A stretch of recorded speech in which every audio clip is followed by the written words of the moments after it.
bonsoir à tous. Nous sommes mardi 9 mars et vous regardez le JT. Ce soir, nous irons d'abord à la Faute-sur-Mer en Vendée où les manifestations de soutien se multiplient. Des Angevins sont en ce moment sur place pour aider les sinistrés de la tempête Xynthia. Nous irons également à Andar où les postiers ont manifesté pour la défense de leurs vacances cet après-midi pendant une réunion de leur direction. Et puis nous évoquerons aussi une opération collège mort aujourd'hui dans le quartier de la Roseraie à Angers. Les manifestants sont contre la fusion prévue ou pas de 2 collèges publics. Nous en parlerons avec notre invité Franck Roncin, appartient au collectif Antifusion Villars-Mermoz. 10 jours après la tempête Xynthia, la solidarité continue de s'organiser auprès des sinistrés de Vendée. La ville d'Angers et Angers-Loire Métropole ont envoyé cette semaine des engins et des hommes pour débarrasser les décombres et nettoyer les rues de la Faute-sur-Mer, l'une des communes les plus durement touchées par les intempéries. Lisa Boval et Olivier Molia sont allés passer la matinée avec eux sur le terrain. Reportage. Les rues de la Faute-sur-Mer sont jonchées de meubles abandonnés. Une fois l'assureur passé dans les maisons sinistrées, les habitants peuvent déposer dans les rues ce qu'ils souhaitent jeter. 12 agents de la propreté et de la voirie sont venus d'Angers pour une semaine.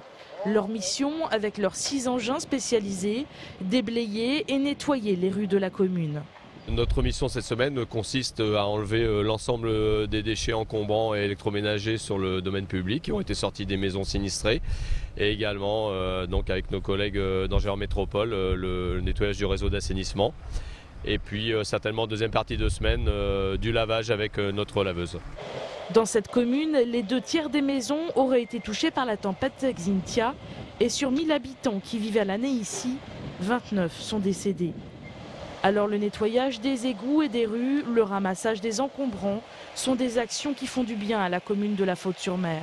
Ce qui est intéressant, c'est avec des communes comme Angers, comme Nantes ou La Roche-sur-Yon, c'est qu'ils ont des moyens importants en matériel et en hommes. C'est-à-dire lorsqu'ils viennent, ce n'est pas 2 ou 3 personnes, c'est tout de suite 12 personnes qui vont rester pendant toute la semaine, qu'on va loger et qu'on va nourrir pendant ces semaines, mais c'est vraiment avec un grand plaisir, que c'est un soulagement immense pour nous, qui nous permet d'un seul coup d'avoir des gens de compétences importantes. Les agents angevins qui s'occupent de ramasser l'électroménager constatent tous les jours le désastre. Ça fait très mal, c'est un désastre entre parenthèses parce qu'en fait c'est toute une commune qui a été touchée. C'est au minimum 2 électroménagers par maison et c'est beaucoup de maisons secondaires. Et c'est affolant, il faut le voir pour le croire. Parce que quand on voit ce qu'il y a et qu'on voit tout ce qui reste encore, c'est hallucinant.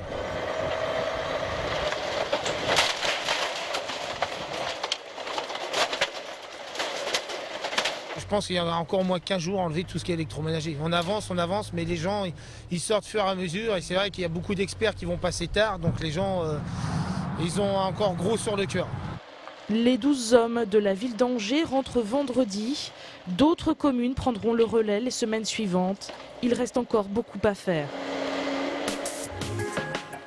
Fermeture annoncée pour la maison d'arrêt d'Angers. La nouvelle a été confirmée hier par l'administration pénitentiaire qui a présenté une liste de 24 prisons françaises qui fermeront et seront remplacées par des constructions neuves.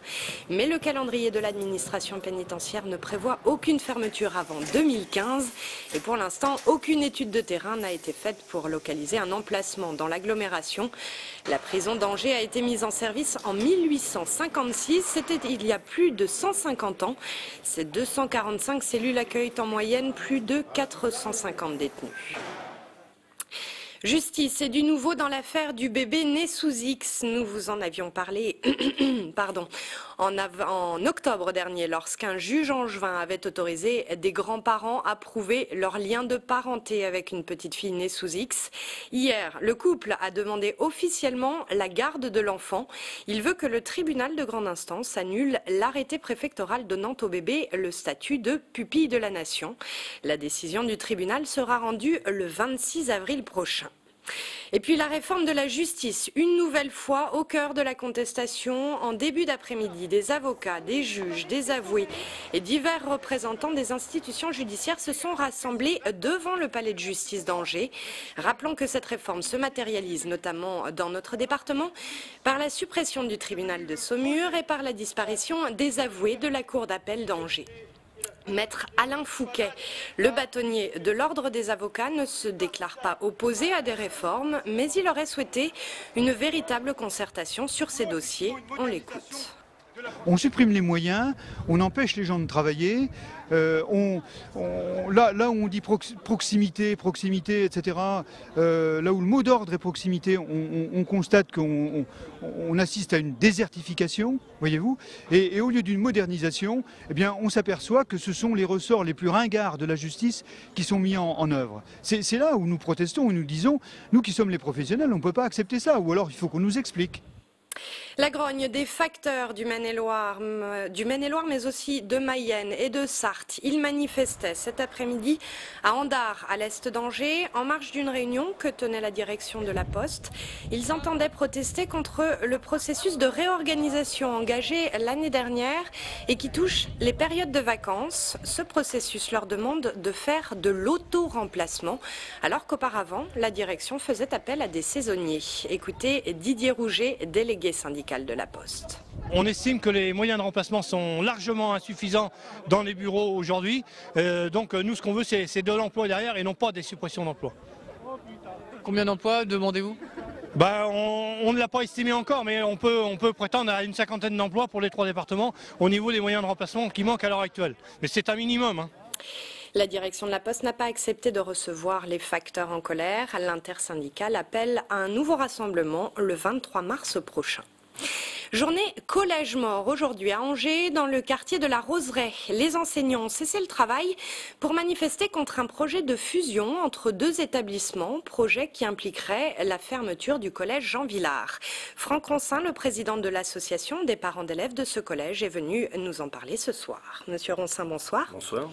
Alors avant que vous nous expliquiez plus en détail les raisons de votre présence sur ce plateau ce soir, j'aimerais que nous regardions un reportage tourné ce matin dans le quartier de la Roseraie. Il nous permettra peut-être de mieux comprendre la situation. 2 collèges publics dans le quartier de la Roseraie. D'un côté, Jean Mermoz, 400 élèves. De l'autre, Jean Villard, 250 élèves. Et devant chacun des établissements ce matin, des manifestants, les enseignants et les parents d'élèves qui ont monté le collectif Anti-Fusion. Cela fait plus d'1 an et demi maintenant qu'ils entendent parler d'une éventuelle fermeture du collège Jean Villard et ils s'y opposent vivement. Les arguments avancés étaient baisse d'effectifs. Bon, effectivement, il y a eu des baisses d'effectifs, mais depuis 2-3 ans, c'est relativement stable. Et on est à 250 élèves sur le collège Jean Villard, ce qui est tout à fait... c'est possible de tenir un collège de 250 élèves, quoi. D'autant, selon le collectif Anti-Fusion, que de nombreux élèves de Jean Villard ont des difficultés d'apprentissage. On sait très bien que le quartier est un quartier relativement sensible, donc mettons tout en œuvre pour que l'éducation des enfants soit donnée de façon, on va dire, rationnelle. Dans des petites structures, on pense que c'est certainement beaucoup plus efficace.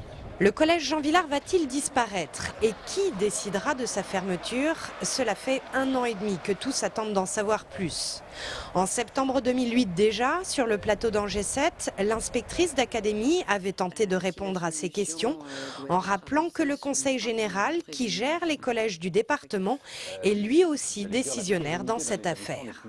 Je crois que le Conseil général décide de fermer les murs, mais qu'il ne peut pas fermer les murs tout simplement en supprimant par la même occasion les postes d'enseignants qui sont dans les collèges. Donc c'est une décision d'une part du Conseil général propriétaire des murs et d'autre part de l'inspection académique et du rectorat en ce qui concerne les fermetures de postes.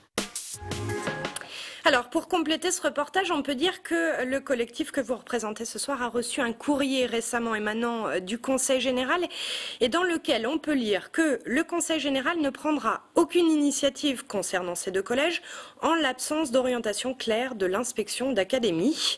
Pour l'instant, le sort du collège Jean Villard ne semble pas fixé. Qu'est-ce qui vous permet de penser le contraire? Plusieurs raisons. Déjà, le silence qui profite aux rumeurs. Et qui nuit aux inscriptions des élèves dans le quartier. Les parents ont peur. Oui, les parents sont concernés, oui. se sentent concernés. Oui.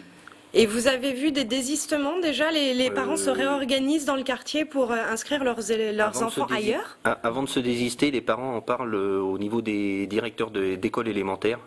Et nous, parents d'élèves, on fait un gros travail en collaboration avec les directeurs pour justement rassurer les familles et faire taire la première rumeur qui était d'une fermeture en septembre 2010. D'accord, alors ça c'est la rumeur, mais je répète ma question.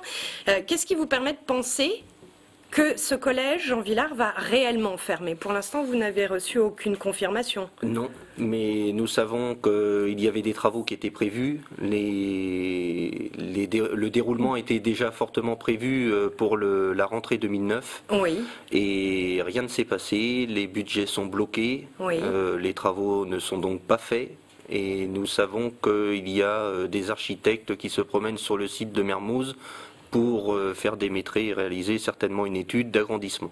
D'accord. Est-ce que vous avez fait des démarches auprès des uns et des autres, des décideurs ou des élus, pour évoquer ce dossier et en savoir un peu plus? Oui, nous avons aussi contacté la mairie, qui, de par les travaux de l'ORU, ne comprenait pas l'éventualité de la fermeture de Jean Villard, oui.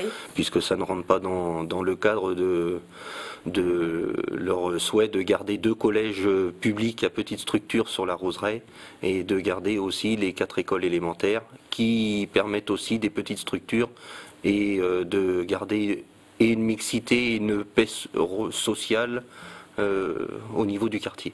Ok. L'ORU, donc, c'est l'opération de renouvellement urbain du quartier de la Roseraie. Est-ce que, selon vous, le collège Jean Mermoz est en capacité d'accueillir les élèves scolarisés en ce moment à Jean Villard? Non. Non, parce qu'ils ont déjà 400 élèves sur le site et je crois, pour mémoire des chiffres, que le collège ne contient que 500 à 550 élèves. Donc il faudra des travaux. Donc il faudra des travaux. Vous manifestez demain en début d'après-midi devant le Conseil général. Oui. Est-ce que vous serez reçu? Alors, nous avons demandé une audience. À ce jour, nous n'avons toujours pas de réponse.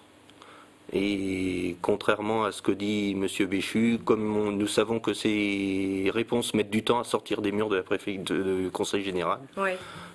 Bon, peut-être qu'il voudra bien nous recevoir demain. Très bien. Merci Franck Roncin d'avoir accepté de venir sur ce plateau. Merci, bonsoir. C'est la fin de cette édition. Merci de l'avoir suivi et retrouvez-nous demain soir, même heure, même chaîne. À demain.